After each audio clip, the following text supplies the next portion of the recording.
Je suis sûr qu'il n'y a pas plus superstitieux que ma mère. Salut les fidèles, voici notre Maghreb de Proust d'aujourd'hui. D'abord, ma mère avait ses méthodes pour guérir. Une fois, un de mes frères était tombé malade. Elle avait fait venir une voisine qui avait fait un truc avec des allumettes et des invocations.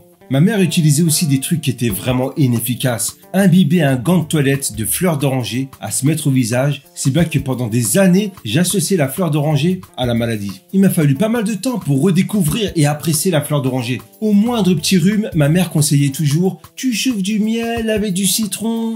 Inefficace. Mais surtout, elle avait toujours une réserve de bouteilles d'eau de Zamzam, une espèce d'eau bénite qu'elle avait ramenée de son pèlerinage à la Mecque. Ce qui est marrant, c'était de voir le packaging qui avait tout d'une bouteille d'eau minérale occidentale. Et donc ma mère me demandait de me doucher avec cette eau pour que je puisse trouver du boulot.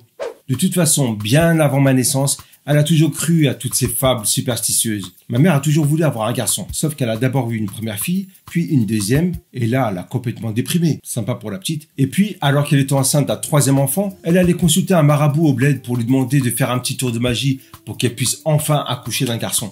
Et me voilà. Et comme prénom, elle m'a donné celui du marabout, en guise de remerciement. Une fois, j'ai marché sur son tapis de prière avec mes babouches. Elle s'était mis en rogne, comme si je lui avais écrasé le pied. La superstition, ça paraît inoffensif comme ça, jusqu'à ce que ça aille un peu plus loin. C'est-à-dire une facture de téléphone exorbitante. Parce qu'elle est tombée dans le panneau d'une exorciste, la femme au téléphone, elle lui parlait arabe, et elle demandait de patienter, histoire de faire payer, quoi. Alors mon père, il s'était un peu moqué de cette histoire. Pourtant, lui aussi, il avait son bagage de superstition. Main de Fatma dans sa voiture. Et puis quand je sifflais à la maison, alors là, il interdisait complètement. Comme quoi, le fait de siffler, ça attire le diable ou que sais-je. Bon, aujourd'hui, je sais que ça fait référence à un verset du Coran qui a été lu au pied de la lettre. Le truc que je me dis aujourd'hui, c'est que la superstition a permis à mes parents de se dédouaner, de faire reposer les responsabilités sur autre chose. Ce qui est du coup réconfortant pour eux. Parce que tu peux pas t'en prendre à toi-même. T'appliques les choses, tu pries pour respirer, c'est tout.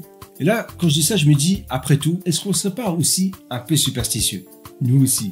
En disant, j'espère que ça va bien se passer. Je te dis pas bonne chance. Et moi qui envoie un petit message écrit, je croise les doigts, avec l'emoji qui va bien. Voilà, c'était notre Maghreb de Proust. Vous reprendrez bien une petite Madeleine? Rendez-vous demain.